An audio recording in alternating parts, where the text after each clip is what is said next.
السلام علیکم ورحمۃ اللہ وبرکاتہ۔ بسم اللہ والصلاۃ والسلام علی رسول اللہ، اما بعد۔ ریاض الصالحین کی آج حدیث نمبر 55 ہے اور باب الصدق، سچائی کا بیان۔ اس کی دوسری حدیث ہے آج عن ابی محمد الحسن بن علی بن ابی طالب رضی اللہ عنہما، سیدنا ابو محمد حسن بن علی بن ابی طالب رضی اللہ عنہما روایت کرتے ہیں، قال کہتے ہیں، حفظت من رسول اللہ صلی اللہ علیہ وسلم کہ میں نے رسول اللہ صلی اللہ علیہ وسلم سے یاد کیا، حفظ کیا، اللہ کے نبی کے وہ الفاظ جو انہوں نے ادا کیے میں نے وہ یاد کیے۔ دع ما یریبک الی ما لا یریبک، وہ چیز چھوڑ دو جو تمہیں شک میں ڈال دے اور اس چیز کو اختیار کرو جو تم پر یقینی ہو یا تمہیں جس چیز پر شک و شبہ نہ ہو۔ فإن الصدق طمأنینۃ، بے شک سچ جو ہے وہ اطمینان کا باعث ہے، اطمینان دلاتا ہے، انسان کو مطمئن کرتا ہے۔ والکذب ریبت، اور جھوٹ شک اور بے چینی کو بڑھاتا ہے، شک اور بے چینی میں انسان کو ڈالتا ہے۔ رواہ الترمذی، یہ روایت سنن ترمذی میں ہے اور امام ترمذی رحمہ اللہ نے اس حدیث کو صحیح کہا ہے۔ نبی علیہ الصلوۃ والسلام کی اس حدیث میں جو اللہ کے نبی کے داماد سیدنا علی اور ان کے بیٹے یعنی سیدنا حسن نبی علیہ الصلوۃ والسلام کے نواسہ، وہ اس حدیث کے راوی ہیں، اس کو روایت کر رہے ہیں کہ اللہ کے نبی کا وہ حکم کہ ایک چیز انسان کو شک میں اگر مبتلا کرتی ہے، اس کو دین کے معاملے میں وہ چیز ہے اور اس کو اس پر دلیل نہیں ملتی یا وہ اس کی یقینی صورتحال پر وہ نہیں آتا، شک میں مبتلا رہتا ہے، تو وہ اس شک کو چھوڑ دے، یعنی اس کام کو، اس چیز کو چھوڑ دے تاکہ وہ یقینی صورتحال میں آ جائے، اور جب یقینی صورتحال میں جس چیز پر ہو وہ والا وہ عمل کرے تاکہ وہ کسی حرام یا کسی گناہ کام میں مبتلا نہ ہو جائے، کیونکہ شک و شبہات والی چیزوں سے اللہ کے نبی علیہ الصلوۃ والسلام نے منع کیا ہے کہ جس چیز پر انسان کے شکوک و شبہات ہو جائیں اس چیز سے اس کو بچ جانا چاہیے، پرہیز کر لینا چاہیے۔ اور سچائی کا راستہ بھی وہی راستہ ہے جس پہ انسان بھی مطمئن ہو جائے۔ انسان کیونکہ اللہ تعالیٰ نے فطری طور پر مومن مسلمان پیدا کیا، تو اس کا جو دل ہے وہ نیکی کے کام پہ یا کسی کے ساتھ اچھائی کر کے ہی اطمینان حاصل کرتا ہے، تو جب وہ سچ بولے گا، سچائی کا راستہ اختیار کرے گا تو اس پر اس کا دل مطمئن رہے گا، اور جھوٹ جو ہے وہ انسان کو بے چینی کی کیفیت میں اور اضطراری کیفیت میں مبتلا کر دیتا ہے۔ اس لیے جھوٹ کو چھوڑ دینا چاہیے اور سچ کو اپنانا چاہیے۔ یہی سبب ہے کہ امام صاحب اس حدیث کو باب الصدق میں لے کر آئے ہیں۔ اگلی حدیث نمبر 56 ہے، عن ابی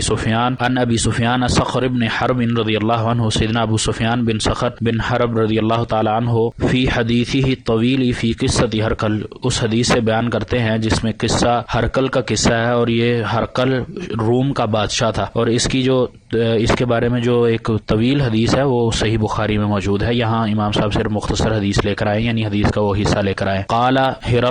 ہرقل جو ہے وہ سیدنا ابی سفیان رضی اللہ تعالیٰ عنہ سے پوچھتا ہے، فماذا یأمرکم، یعنی النبی صلی اللہ علیہ وسلم، کہ آپ کو اللہ کے نبی علیہ الصلوۃ والسلام جو آپ کا نبی جو آیا ہے وہ آپ کو کیا حکم دیتا ہے؟ قال ابو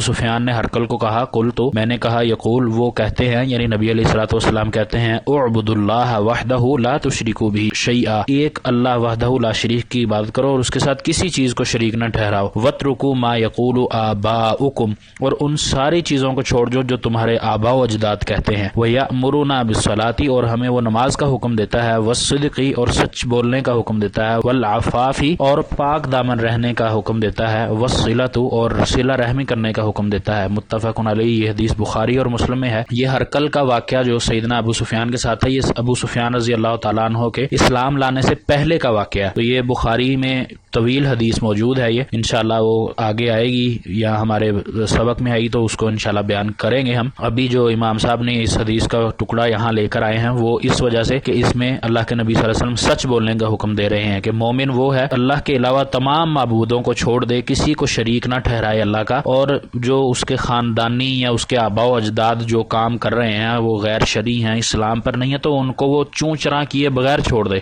صرف اطیع اللہ و اطیع رسول، جو اللہ نے حکم دیا اور اللہ کے رسول نے جو کام کر کے بتلا دیا، سکھلا دیا، وہ کام کرے، اور اپنے آباء و اجداد کے، خاندان کے، فیملیوں کے چلتے ہوئے کام اور ان میں نہ پڑے، بلکہ وہ صرف اللہ کے نبی صلی اللہ علیہ وسلم کی تعلیمات لے اور اس کو چھوڑ دے، اسی میں اس کی بھلائی اور فائدہ ہے۔ اور نماز کا حکم دیا، سچ بولنے کا، پھر پاک دامن رہنے کا، برائی نیک کی طرف زیادہ جانا ہے، برائی سے بچنا ہے، جھوٹ سے بچنا ہے، دیگر جو بھی برے کام ہیں ان سے بچنا ہے، اپنے آپ کو پاک دامن رکھنا ہے۔ اسی طرح پاک دامن میں زنا بھی آتا ہے، زنا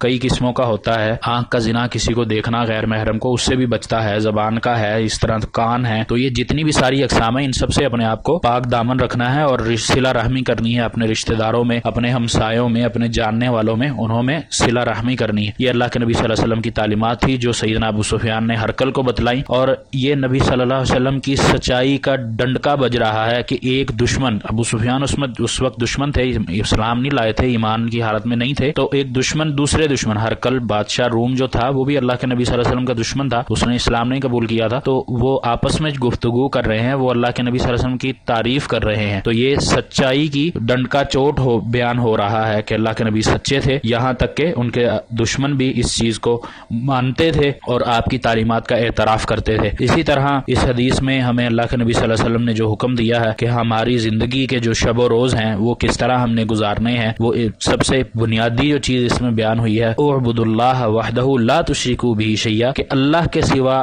کسی کو شریک نہیں ٹھہرانا، اللہ کی وحدہ لا شریک کی عبادت کرنی ہے۔ وَاتْرُكُوا مَا يَقُولُ آبَاؤُكُمْ، اس وقت ہمارے معاشرے میں اس چیز کا بہت زیادہ اثر ہے کہ ہم وہ کام کر رہے ہیں جو ہمارے آباء و اجداد نے کیا، ہمارے والدین نے کیا، ہمارے بڑوں نے کیا، جس طرح ان کو کرتے دیکھا ہم اسی طرح آگے چلتے جا رہے ہیں۔ ہم نے اس چیز کو نہیں دیکھا کہ کیا یہ سنت ہے، اللہ کے نبی کی تعلیم ہے یا نہیں ہے، اللہ کا حکم ہے یا نہیں ہے، بس دین کے معاملے میں اسی طرح چل رہے ہیں جس طرح ہمیں کسی نے کہہ دیا یا جس طرح ہمارے والدین کر رہے ہیں۔ تو یہ اللہ کے نبی صلی اللہ علیہ وسلم کا اس حدیث میں واضح قول ہے، واضح حکم ہے کہ وَاتْرُكُوا مَا يَقُولُ آبَاؤُكُمْ، جس طرح تمہارے آباء و اجداد کہتے ہیں اس کو چھوڑ دو، صرف اللہ کے نبی کی، اللہ کی تعلیمات میں آ جاؤ، اور اللہ کے نبی کی تعلیمات میں آنے کے بعد ہی انسان مومن سچا مسلمان بنتا ہے، اور اسی میں اس کی نجات ہے۔ اللہ تعالیٰ سے دعا ہے کہ اللہ تعالیٰ صحیح منہج کو سمجھ کر عمل کرنے کی توفیق عطا فرمائے اور ہمیں اپنے پیارے بندوں میں شامل کر لے، اور ہمیں اس وقت کے جو صورتحال ہے، موجودہ فتنے ہیں دور کے، ان سب فتنوں سے ہمیں محفوظ فرمائے اور ہمیں اپنے سچے دین پر ثابت قدم رہ کر عمل کرنے کی توفیق عطا فرمائے، اور ہمارے لیے تمام اعمال کو آخرت میں ذریعہ نجات بنا دے۔ وما توفیقی الا باللہ، علیہ توکلت و الیہ انیب۔